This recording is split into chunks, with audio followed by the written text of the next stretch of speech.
जो है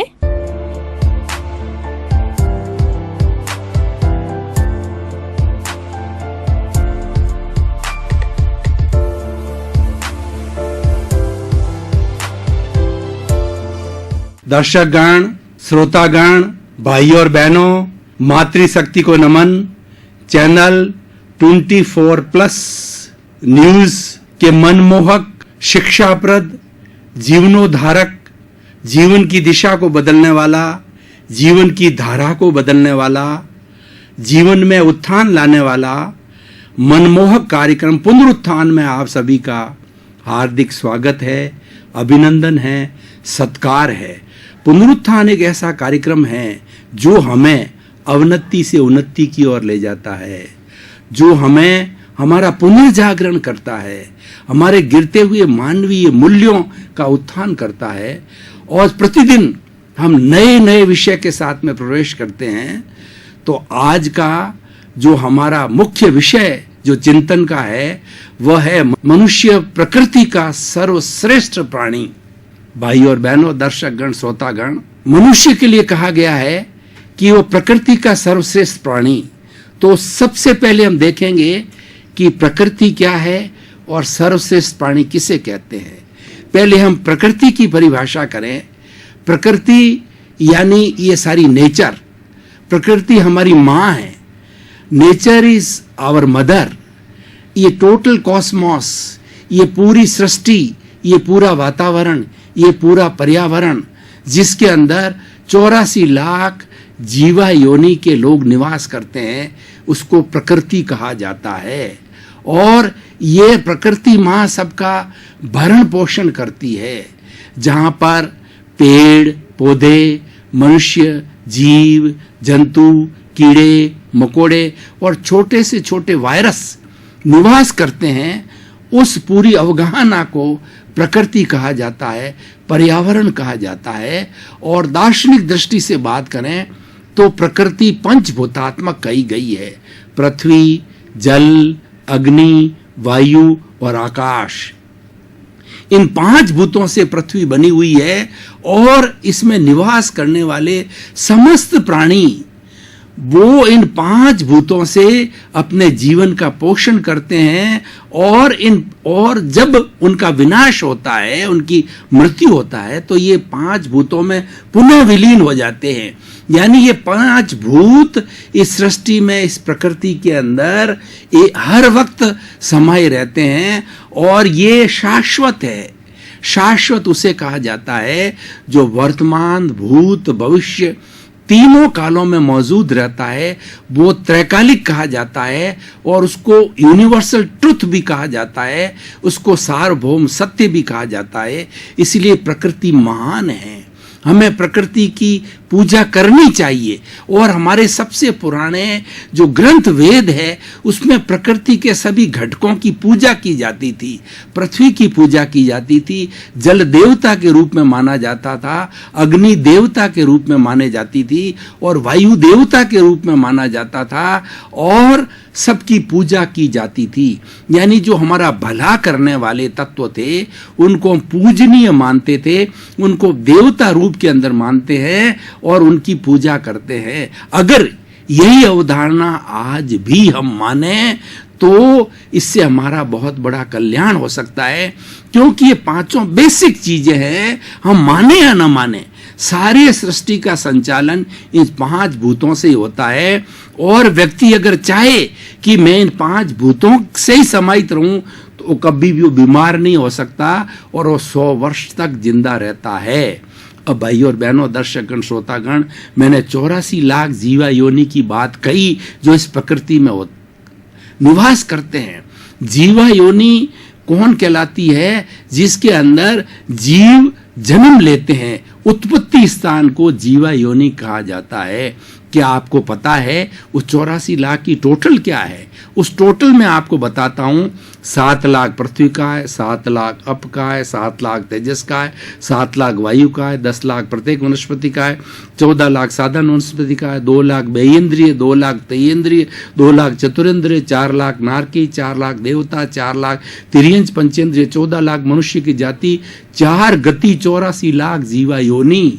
यानी सृष्टि के अंदर 4 गति है, जिसके अंदर ये उत्पत्ति स्थान है। जीवों की संख्या तो असंख्य अनंत है, लेकिन these are the birth taking places where all the creatures take their birth, और इनको ब्रॉड क्लासिफिकेशन में 4 गति रूप में बताया जाता है।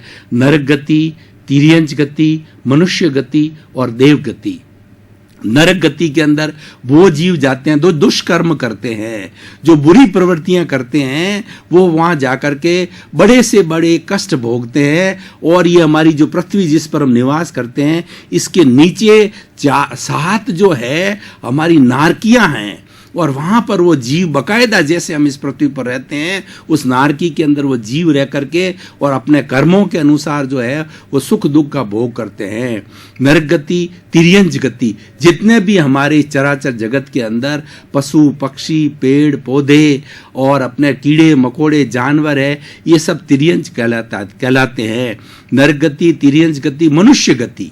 अब जिस मनुष्य की हम बात कर रहे हैं, जो हम मानव हैं, 7 अरब की जनसंख्या इस पृथ्वी पर है, ये मनुष्य गति के अंदर आता है। और देवगति ऊपर होती है, हमारी पृथ्वी के ऊपर देवगति होती है, जिसके अंदर जो सबसे पहले जो है 12 देवलोक है, उसके बाद में 9 नौग्रही बेयक है, और फिर उसके बाद के अंदर अनुत्तर विमान है। इस तरीके से सब मिला करके 26 देवलोक है, और उसके अंदर वो लोग निवास करते हैं जो कि बहुत अच्छा कार्य करते हैं, सत्य कार्य करते हैं। मनुष्य गति के अंदर कौन जाता है? जो कि सरल प्रकृति का होता है, जिसमें कुटिलता नहीं होती है, किसी को धोखा नहीं देता है, और किसी को पीड़ा होने के अंदर उसको पीड़ा होती है, दुख की अनुभूति होती है, दूसरे के दुख को अपना दुख समझता है, वह मनुष्य गति के अंदर जाता है। और जो माया करते हैं, छल करते हैं, कपट करते हैं, झूठा मापदोल करते हैं, तो छल कपट करने वाला है वो तिर्यंच गति के अंदर जाता है। और नरक गति का मैंने आपको बता दिया। तो इन चारों गतियों के अंदर 84 लाख जीवा योनि है। अब सर्वश्रेष्ठ प्राणी की बात चलती है, तो इन 84 लाख जीवा योनि के अंदर जो मनुष्य गति के जो प्राणी हैं, जो कि संख्या में सबसे कम हैं, वो सर्वश्रेष्ठ प्राणी हैं। वह सर्वश्रेष्ठ प्राणी क्यों हैं, ये भाई और बहनों, दर्शकगण, श्रोतागण समझना बहुत जरूरी है कि समस्त प्राणियों के अंदर मनुष्य को सबसे पहले देखें तो मनुष्य के पास में ईश्वर ने 5 सांगोपांग इंद्रियां दी है। स्पर्शन रसन घ्राण चक्षु श्रोत्राणी इंद्रियाणी, 5 इंद्रियों के माध्यम से इस चराचर जगत के जितने विषय है, उन सब विषयों को वो आसानी से देख सकता है, सूंघ सकता है, चख सकता है, सुन सकता है, स्पर्श कर सकता है। इतनी बड़ी ताकत उसके पास में है, वो पूर्ण इंद्रिय वाला प्राणी है। और दूसरा, हमारी बॉडी की आप सिमिलरिटी देखें, जो हमारा शस्त्र सार है, उससे ले जाकर के इस बॉडी को 2 भागों के अंदर बांटें, तो ईश्वर ने इतनी समानता इस मनुष्य प्राणी को दी है कि दोनों तरफ सेंटर लाइन से बिल्कुल समान है वह, और वर्टिकल है। दूसरे प्राणियों को आप देखिए, गाय को देखिए, भैंस को देखिए, बकरी को देखिए, शेर को देखिए, हाथी को देखिए, वो हॉरिजॉन्टल चलते हैं, मनुष्य वर्टिकल चलता है। ये ईश्वर ने सबसे बड़ी बात दी है। इसके आगे जाएं तो जो सबसे विकसित दिमाग है वह मनुष्य का दिमाग है। आज इस चराचर जगत के अंदर जितना विज्ञान आया, जितनी फैक्ट्रियां आई, जितने कल कारखाने लगे, जितनी प्रवृत्तियां हुई, सबसे बड़ा कल कारखाना फैक्ट्री मनुष्य का शरीर है। और उस शरीर के अंदर जितनी जितनी फैक्ट्रियों के हिस्से चलते हैं, उसी के आधार पर मनुष्य ने दिमाग से, विज्ञान के माध्यम से आविष्कार करके वो चीजें भीतर के ज्ञान से ला करके वो बाहर में लाई। हमारी भारतीय संस्कृति, भाई और बहनों, दर्शकगण, श्रोतागण, बहुत ही उच्च संस्कृति है, शिक्षा प्रधान संस्कृति है, आचार प्रधान संस्कृति है, धर्म प्रधान संस्कृति है, मूल्यों की संस्कृति है। इन संस्कृति के अंदर हमारे पुराने ग्रंथों को देखें, वहाँ पर ऐसी ऐसी रिद्धियाँ सिद्धियाँ थी कि वहाँ पर अपने पैरों के ऊपर लेप लगा करके हमारे ऋषि मुनि, जैसे एयरक्राफ्ट जाते हैं, हवाई जहाज जाते हैं, हजारों हजारों साल पहले पूरे ब्रह्मांड का वो भ्रमण करते थे, पुष्पक विमान की बात आती है रामायण के अंदर, वो पुराने समय में हो चुका है। आज विज्ञान ने जो कुछ पाया 100, 200, 300, 500 वर्षों के अंदर, वो सारा हमारी भारतीय संस्कृति के धार्मिक ग्रंथों के अंदर पहले से मौजूद है।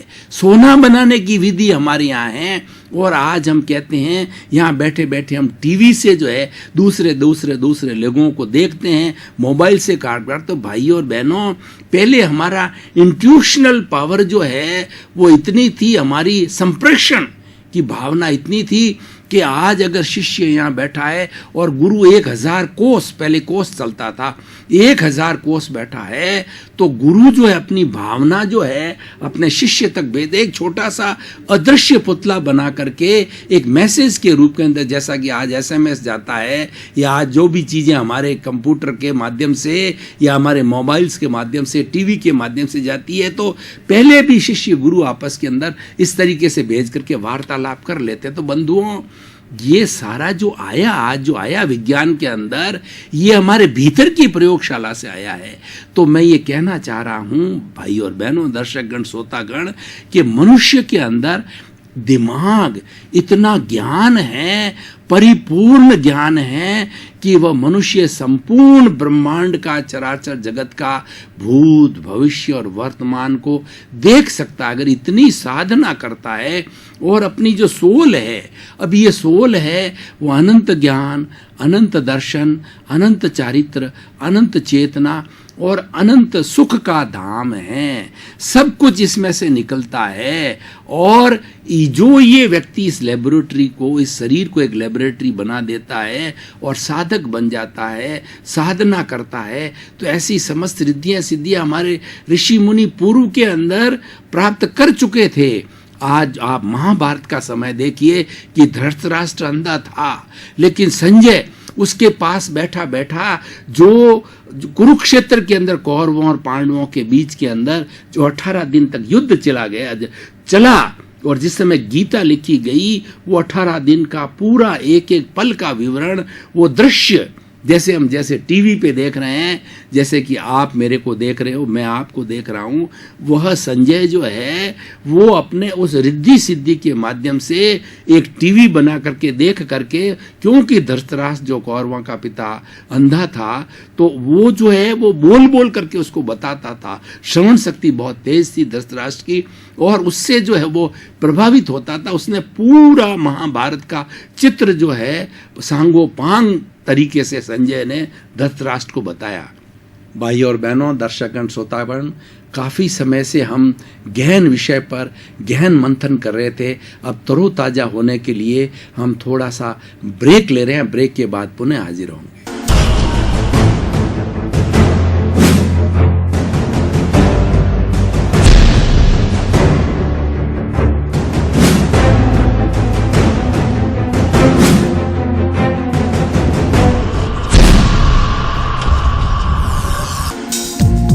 हमने थोड़े समय का ब्रेक लिया और अपने मस्तिष्क को तरोताजा किया।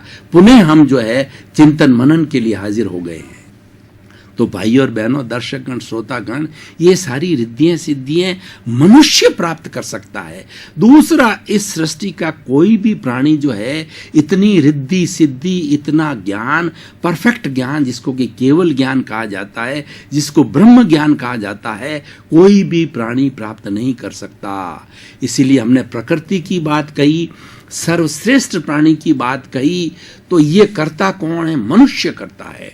अब हम देखिए, दोनों को मिलाएं कि प्रकृति ने हमको ऐसी योग्यता दी है, सर्वश्रेष्ठ प्राणी हमें बनाया है, हमारे कर्मों से हम सर्वश्रेष्ठ बनाए हैं, हमने कई कई जन्मों के अंदर पुण्य कार्य किए हैं, तब जाकर के इस योनि को प्राप्त किया है। हमारी वैदिक परंपरा कहती है कि 9 भवों तक कोई भी प्राणी लगातार पुण्य का कार्य करता है, लगातार सत्य कार्य करता है, तब 9वीं गति उसको मनुष्य की मिलती है। और इसके अंदर कहीं चूक होती है तो 99 भव के बाद में मनुष्य जीवन मिलता है, और उसमें भी चूक हो जाती है तो 999 भव के बाद में मनुष्य जीवन मिलता है। इसीलिए मनुष्य जीवन को दुर्लभ माना गया है। हमारी भारतीय संस्कृति ने चार बातें बहुत दुर्लभ यानी कठिन, असंभव न कहें तो कठिन बताई गई है, वो वेरी वेरी डिफिकल्ट बताई गई है। वो चार बातें क्या है? सबसे पहले मनुष्य जन्म का मिलना, दूसरा ईश्वर की वाणी, ईश्वर की भक्ति, उस वाणी को सुनने का अवसर मिलना। ऐसे बहुत से लोग हैं, मनुष्य है, लेकिन सत्संग का उनको चांस नहीं मिलता। वो तो आदिवासी हैं, वो जंगलों में रहते हैं, वो अभी तक भी पशुओं का जीवन जी रहे हैं। और तीसरा है कि उस वाणी को सुनने का अवसर मिलना, उसके अंदर विश्वास करना, चौथी बात, और अपने जीवन के अंदर उतारना।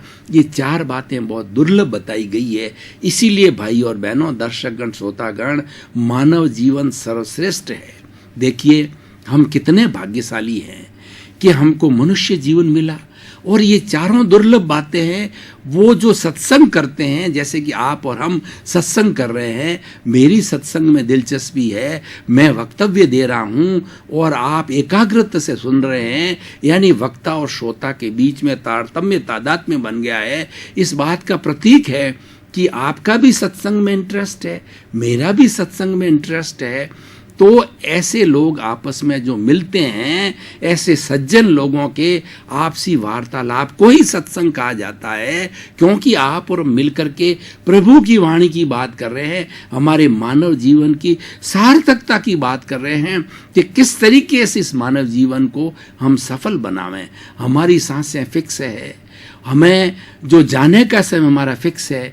कोई भी व्यक्ति जब जन्म लेता है तो वो रिटर्न टिकट साथ में लेके आता है, उसकी मृत्यु का प्रतिदिन उसी समय से प्रारंभ हो जाता है। हमारा रिजर्वेशन, रिटर्न जर्नी का रिजर्वेशन करा के आते हैं, तभी हमारी ये आत्मा इस शरीर को छोड़ करके अन्य शरीर के अंदर जाती है।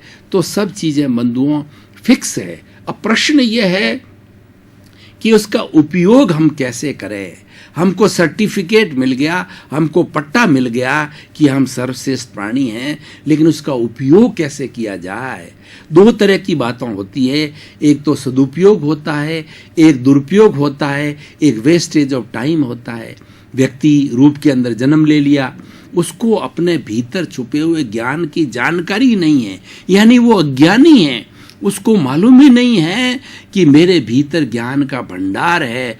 तो वो तो कस्तूरी के मृग तृष्णाजियों को घूमता रहता है, ढूंढता रहता है, लेकिन उसको ध्यान नहीं है कि मेरे भीतर ही ज्ञान का खजाना भरा पड़ा। वो ढूंढता नहीं है, खोजता नहीं है, उसकी विधि नहीं आती है, वो भीतरी जगत के अंदर गोते नहीं लगाता, वो ध्यान नहीं करता, सद साहित्य नहीं पढ़ता, सत्संग नहीं करता।